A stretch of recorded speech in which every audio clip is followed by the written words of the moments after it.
All right, typically on average, we have 21 running backs a week that produce double-digit fantasy points. Well, week 7 doesn't give two craps about fantasy football running backs and their averages because we only had 14 last week. Who can we count on here in week 8? Let's find out who we're starting and sitting.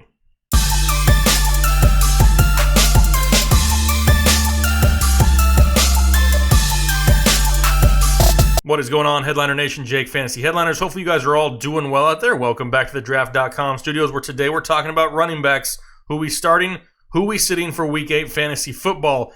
And, Week 8 can't get much worse than Week 7. We had some big performers. We had some great calls there in Week 7. But overall, as a whole, only 14 running backs finished in the double digits. Very rough week for a lot of people. If you think about it, most leagues start 20 to 24 running backs every single week, and that's not even counting the flex positions. There were some people who were let down this week, David Johnson owners, but let's see who we can count on in Week 8. Before we get into those names and those matchups, though, like usual, going to be transparent. How did we do in Week 7? In Week 7, we had a total of 35 running backs that completed their games here this week, and out of those 35, 21 were correct calls on the start or the sit designation for a percentage of 60%. Some of the biggest hits, we actually had Chase Edmonds as a start last week. Hopefully you did. Hopefully he helped bring you some fantasy football matchup victories. Also had Le'Veon Bell as a sit last week, and I got a lot of hate in the comment section for it. Le'Veon Bell only ended up with about 7.5 fantasy points.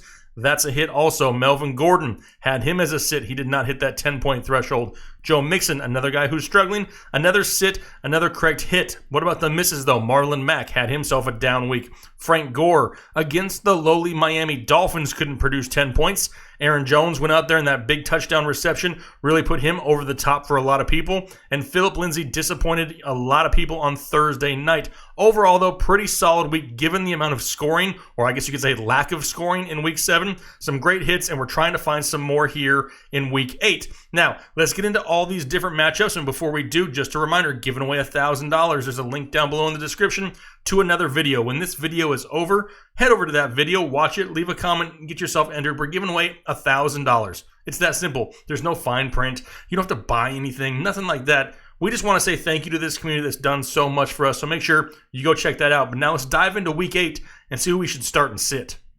All right, here we go. Kicking off Week 8, we got the Redskins and the Vikings.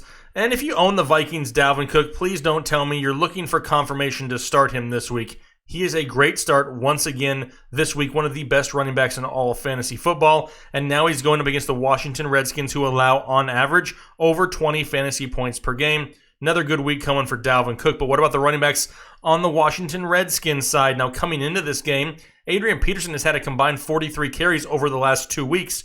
Great volume for Adrian Peterson. However, there's also reports coming out that he has a high ankle sprain, reports of a low ankle sprain. Reports coming out from Adrian Peterson himself saying he's going to be fine. He's going to play on Thursday. At this point, I don't know what to believe, but it really doesn't matter a whole lot. I'm not overly interested in this backfield going up against the Minnesota Vikings, who right now rank number 6 overall against opposing running backs, giving up on average only 14.8 fantasy points per game. And listen to some of these stats of the Minnesota run defense. Right now, they haven't allowed more than 53 yards on the ground. They only allow 3.85 yards per carry, only allowed 1 rushing touchdown in 144 carries. The volume may be there, yes, for Adrian Peterson. He may end up playing in a revenge game going up against his former team, the Minnesota Vikings. But is that somebody who I really want to put into my lineup, even if he is active? No, it's really not, because what happens if we have a similar David Johnson issue here, where he goes out, plays a series, realizes he can't go, and sits? I'm avoiding Adrian Peterson altogether this week, no matter what. Now, Wendell, don't tell me I have Smallwood. Has some flex value maybe in deeper leagues. Like I'm talking 14, 16 team leagues. Maybe some slight flex value there for Wendell. Don't tell me I have Smallwood. But other than that, not really interested in either one of these guys for the Redskins. All right, Seahawks and Falcons up now. And boys, it's a great time to own Chris Carson. Volume through the roof. 4 straight games, over 24 touches. And 3 out of those last 4, he's had over 100 yards rushing. Now he gets the defense of the Atlanta Falcons, giving up over 19 fantasy points a game. And he's definitely somebody who doesn't have to worry about somebody coming in there and taking his touches away. The volume is going to be there. Plus, there's a real chance that Matt Ryan misses this game. If that's the case, if Seattle can get an early lead, we could see a heavy dose of Chris Carson in the second half, and sign me up for some fantasy football garbage points. They're what help you win fantasy matchups. So we're definitely starting Chris Carson. What about Devontae Freeman? We know there's no Ito Smith. He's already been ruled out.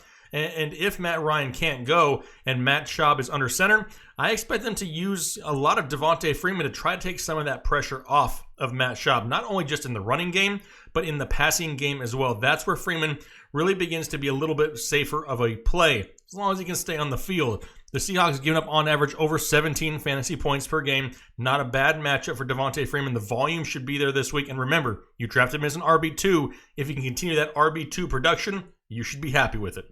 Broncos and Colts up next, and despite a poor week from Marlon Mack last week, we're still starting them this week against the Denver Broncos, who give up over 18 fantasy points per game to opposing running backs. Now, that poor week last week, only 56 total yards. However, the Colts remain to be one of the league leaders in rush attempts per game. Right now, they're averaging close to 31 rush attempts every single week. That's the type of running back we're looking for. The volume is going to be there. Plus, he's really become a little bit more elusive here in 2019. As of right now, heading into Week 8, Marlon Mack is 8th in the NFL among running backs in evaded tackles, 11th in juke rate, and 4th overall in yards created. Not going to let one bad week from Marlon Mack really deter me from starting him. He's in the start column here once again this week. Now, for the Denver Broncos, this may be one of the most difficult backfields to figure out. If you're looking for the big play, the huge ceiling, you're looking towards Phillip Lindsay. If you're looking for the safe play, the conservative play, the consistent play, you're going towards Royce Freeman. But going up against the Colts, who right now are the 8th best team against opposing running backs, giving them only 15.9 fantasy points per game, I really can't see putting these guys any higher than a flex play at best. The ceiling is there. Royce Freeman a little bit more touchdown dependent than Phillip Lindsay, but the inconsistencies are there for Phillip Lindsay. So either one of these guys has their risks here on game day. If you have them, they're worth a flex play. The upside is there. Just know there's risk involved. Bucks and Titans up next, and I really contemplated putting Ronald Jones in the start column this week. But I'd been drinking and I wasn't really thinking clearly. I came to my senses and put him back over in the sit column where he belongs. But really, he could have some upside in this game if Tampa would just commit to him in the passing game. That's where Tennessee's been vulnerable as of late, is the pass-catching running backs. The problem is they don't use Ronald Jones in the passing game as much as I feel they should. He only has 6 targets on the season. I mean, this guy is somebody who's very explosive out of the backfield and could really establish that safe floor on a weekly basis if they would establish him a little bit more. Can't count on it as of right now. You have the likes of Peyton Barber and Dare Olabalawala, or whatever his name is, stealing touchdowns. It's just not something where it's a safe play as of yet. This is a difficult matchup going up against the Titans. They do only allow 17.4 fantasy points per game to opposing running backs. Not going to risk it with the running backs of Tampa Bay. But for Derrick Henry, another one of these guys that you're just going to start every single week based off of volume. Right now, difficult matchup though. The Tampa Bay Bucks are 4th against opposing running backs, giving up on average 12.7 fantasy points per game. Hopefully, Ryan Tannehill under center can open up that passing game and open the running lanes for Derrick Henry. The touchdown upside is there on a weekly basis. Heck, even if it's a long pass interference call, if we can get him a goal line carry or two, Derrick Henry could definitely return his value here for Week 8, and he's going to stay right there in the start column. Cardinals and Saints up next, and basically the Cardinals trolled all of us fantasy football players last week by saying David Johnson was going to play and basically sat him.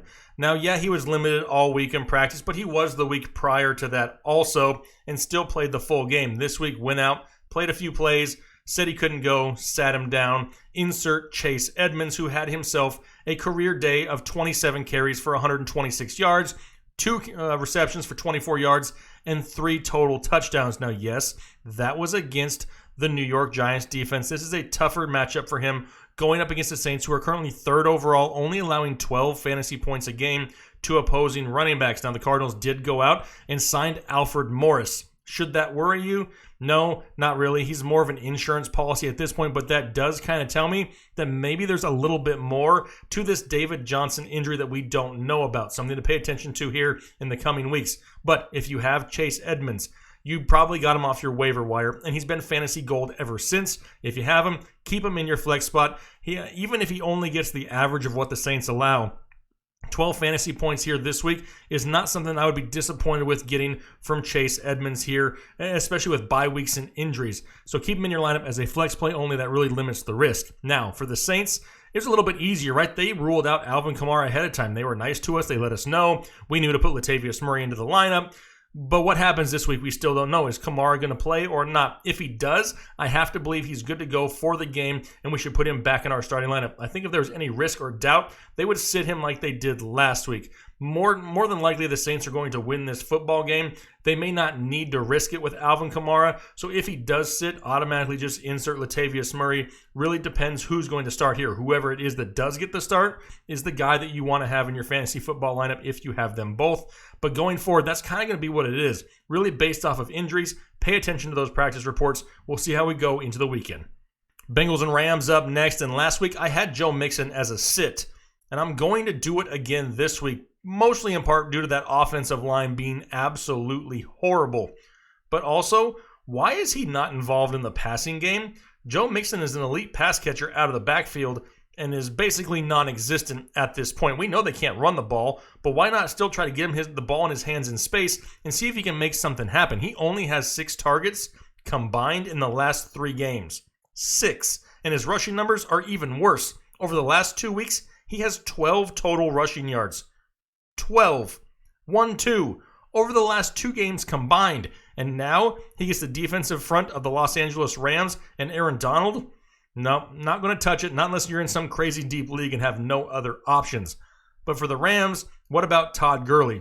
The only concern I really have with Todd Gurley here this week is maybe the Rams get a lead and they kind of rely more on Darrell Henderson, maybe even Malcolm Brown if he comes back. However, it's a great matchup for Todd Gurley. He has 6 touchdowns in 6 games. The one, nerve-wracking part for me, he hasn't had more than 70 total yards in a game since week 1. He's got a lower ceiling, but he's still going to be a start for me here in week 8 just due to the matchup.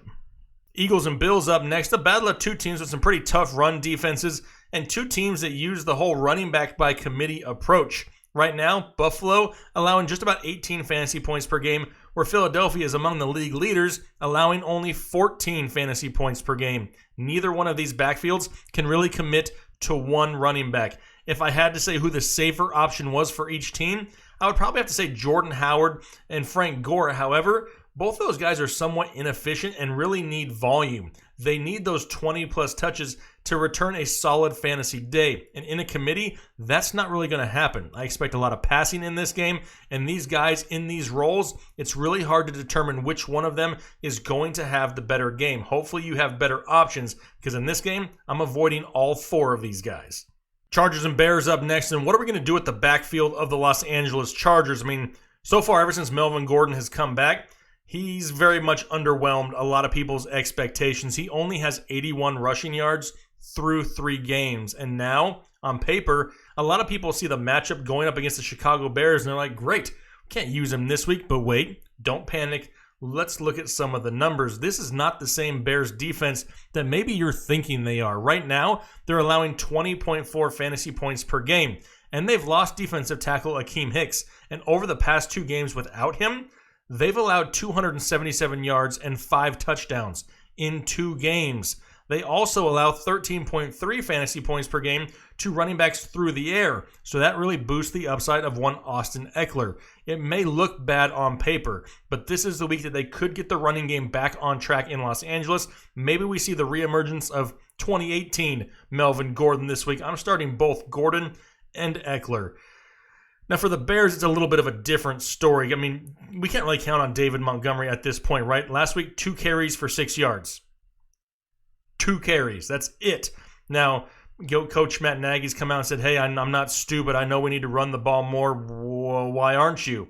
I mean, you drafted this guy to run the ball. You traded away Jordan Howard. Why are they not running the ball at all? Now, Tariq Cohen's still involved in the passing game out of the backfield. So if you're in a full-point PPR, I don't hate Tariq Cohen. He's still getting that volume. He still gives you that safe floor in the full-point PPR. Most of the stuff is all half-point PPR. That's why I have him in the sit column. But Tariq Cohen hasn't really done a whole lot. He doesn't have a game yet this year with more than 49 total yards. That's not what we're used to seeing from Tariq Cohen. He's been so electric in the past, but they do have a decent matchup going against the Chargers, who allow just under 21 fantasy points per game. I don't trust it. I expect them to get this running game back on track. Now that he's brought it out to the media and said, hey, I know we need to get it going, it would not surprise me to see it happen this week, but I want to see it before I trust it going forward with the running backs of the Chicago Bears. Giants and Lions up next. Good to see Saquon Barkley's name back there in the start column. Had a little bit of an injury scare in week 7. He came off the field, threw his helmet, looked like he was frustrated, maybe re-aggravated something, but he seemed fine, came back in the game. 21 total touches, 80 yards, and a touchdown. And now he gets a matchup going up against the Lions, who give up on average just under 26 fantasy points per game. Starting Saquon Barkley, no ifs, ands, or buts about it. But what about the Lions? They put Kerryon Johnson on the IR list, so right as of right now, it's Ty Johnson and J.D. McKissic. Would not surprise me if they do go out at some point and sign a veteran like a Jay Ajayi, maybe re-sign C.J. Anderson at some point. But for this week, it could be just the Ty Johnson, J.D. McKissic show. Now, don't get overly excited.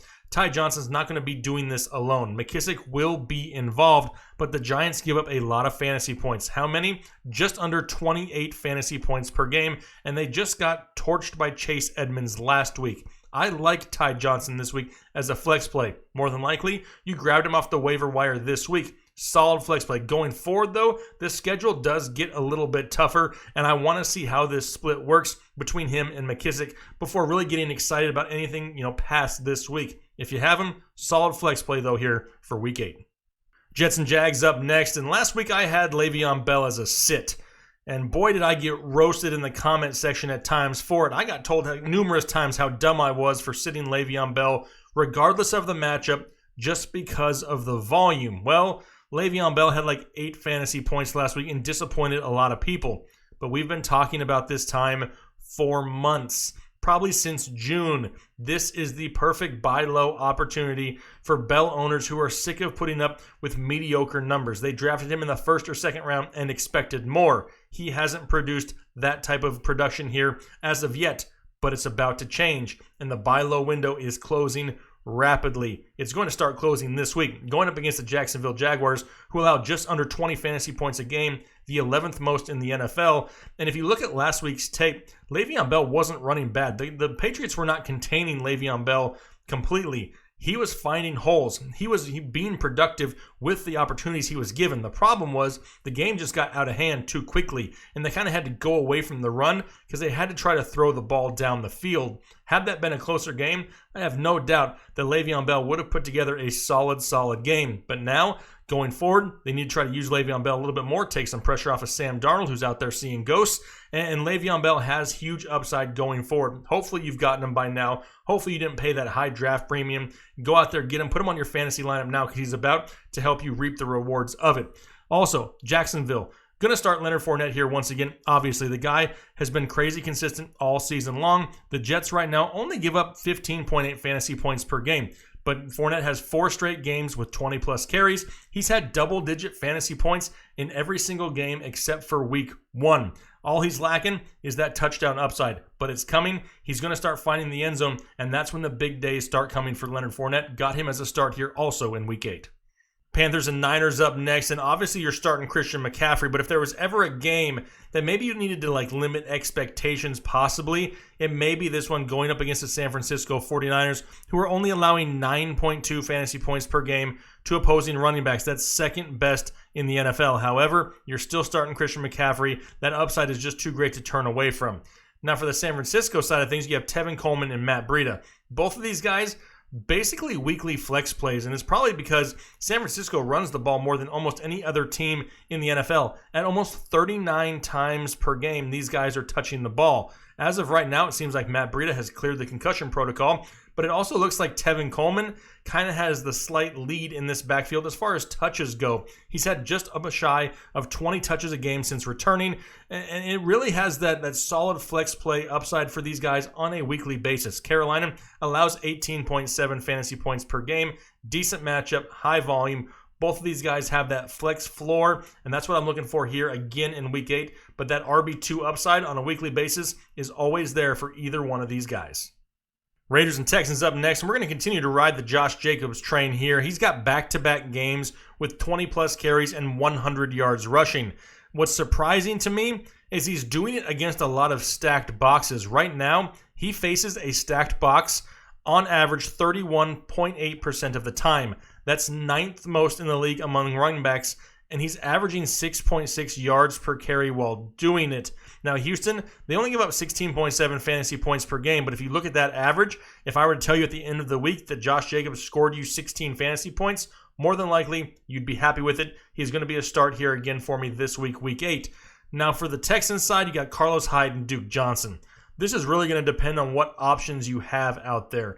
The volume is still there for Carlos Hyde, but what is also there is some super high inefficiencies. The guy has only had 2 games all season in double digits, can't find the end zone consistently. Duke Johnson is involved in spurts, but not continually. I mean, Oakland does give up 18.2 fantasy points per game, but trying to figure out which one of these guys has that safer floor on a weekly basis is next to impossible. If you have no better options and you're flex play dependent right now where you have to throw somebody in there and Carlos Hyde is an option, not a bad choice because he's still going to go out there and get you close to 15 touches a week. Not too many people available out there for injury fill-ins or bye week fill-ins that have that 15 touch upside. That's the only way that I'm going to use Carlos Hyde though. Hopefully you have better options. I'm avoiding them this week if I possibly can.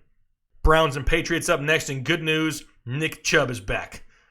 Bad news, playing the Patriots. And right now, the Patriots are only giving up on average 7 fantasy points per game to opposing running backs. Not ideal. However, Chubb has faced a tough run defense before. He faced the San Francisco 49ers back in week 5. Niners currently number 2 in run defense. And how did he do against them? That's a fairly safe day, a safe floor, 10 fantasy points in half PPR formats. So if that's his floor, I'm okay with that. He does have that big play upside. He can really make something happen in just one play. A struggling game can be turned around in a blink of an eye with Nick Chubb. That's what kind of separates him from some of these other running backs that go against the Patriots on a weekly basis. It's a limited expectation game. I'm not expecting huge numbers from Nick Chubb, but if the Browns can keep this game close, respectable, they can continue to use Nick Chubb all 4 quarters. That's what's going to give you that value. That's what we're shooting for here in week 8. On the Patriots side of things, I'm going to start both Sony Michel and James White. Again, right now, Cleveland gives up a lot of fantasy points, 21.6 fantasy points per game to opposing running backs. James White, more of a PPR option. If you're in standard leagues, he doesn't have that value. Sony Michel coming off a great game. He hasn't had less than 17 touches in a game since week 3 and also had 3 touchdowns last week. His value right now may be higher than it's been all season long. This may not be a bad idea to try to sell high on Sony Michel. Maybe there's somebody in your league who's fed up with Le'Veon Bell. You could offer Sony Michel and a wide receiver too, and maybe get Le'Veon Bell for the second half of the season. Just a thought, look around your league, see what's available. Not a bad option to sell high on one Sony Michel. But going to start them both here this week. Great matchup going up against the Browns. Have them both right here in the start column. Packers and Chiefs up next, and despite the return of one Jamal Williams, it really seems like this backfield is still controlled by Aaron Jones. One thing that I really like to see from Aaron Jones here recently, his involvement in the passing game. He's had at least 4 receptions in 4 straight games, and Kansas City gives up on average 21.2 fantasy points per game to opposing running backs. That's 7th most in the NFL. Jamal Williams doesn't really get consistent enough volume to really trust him as a flex play. In my opinion, Aaron Jones is the running back to start here in this backfield. Now, Kansas City, on the other hand, is a total crapshoot. It seems like right now Andy Reid trusts LaShawn McCoy a little bit more. Damian Williams not only hasn't really been involved, but hasn't looked that great in the chances he's gotten since coming back from a hamstring injury. Right now, Shady McCoy seems like the better option in Kansas City. That's the one who I would start here in this game. What they really need to do, though, is get him involved all 4 quarters, obviously. Lean on that run game a little bit more. Why? Remember, there's no Patrick Mahomes. It's going to be Matt Moore. He's going to need some help. Yes, he has weapons on the outside, but a solid running game led by a veteran running back in LaShawn McCoy could really help take some of that pressure off him starting here this week. It is a home game. They'll have the home crowd behind them. I do expect the Packers to keep on scoring this game, which is going to continue to keep the pedal on the offense of the Kansas City Chiefs. I'm going to start LaShawn McCoy, sit Damian Williams until we can start seeing a little bit more consistency from him on a week-by-week basis. Dolphins and Steelers up Monday Night Football, primetime football for the Miami Dolphins. Can't wait. Super excited about it. But hey, all the James Conner owners can finally unite, sing Kumbaya, hug each other, because this is the week that hopefully James Conner goes out and helps us win another fantasy matchup. He's coming back off the bye week. Hopefully some of those nagging injuries have healed. He has a matchup against the Dolphins, who allow 26 fantasy points per game, second most in the NFL. Jalen Samuels still practicing on a limited basis, not overly involved. Mason Rudolph comes back. If he can open up the passing game on the outside, that'll help James Conner on the inside. Conner has had 7+ receptions in 2 out of his last 3 games. That's what really gives him that safer floor, is that involvement in the passing game. Now, so obviously for sure we're going to start James Conner. But for the Miami Dolphins, do I really want to start these guys? No, I don't. There's no commitment to Kenyon Drake at this point. He's on the trading block. Kalen Ballage is out there stealing touchdowns, and that's basically it. Mark Walton may be getting the volume, but if he's not getting the touchdowns that are being stolen by Kalen Ballage, and the Dolphins are always trailing, he's got to be overly efficient and really big play dependent. If you have him, you probably picked him off the waiver wire. Not a great matchup. The Pittsburgh Steelers are a solid run defense. They do allow 17.2 fantasy points per game. But this week, I'm passing on all the running backs for the Miami Dolphins. All right, those are all my starts and sits for the running back position here, Week 8 fantasy football. Let me know what you think down below, and do me a favor, hit that like button for me. I greatly, greatly appreciate it. If you're new here, consider subscribing. It's a community full of very passionate and supportive people just trying to help people win fantasy matchup. That's what it's all about here on this channel. So if that's what you're looking for, hit that subscribe button. Greatly appreciate that support. Wishing everybody the best of luck here. Week 8, halfway mark. Let's go out there and continue our quest for fantasy championships. Hopefully you guys have a great rest of your week.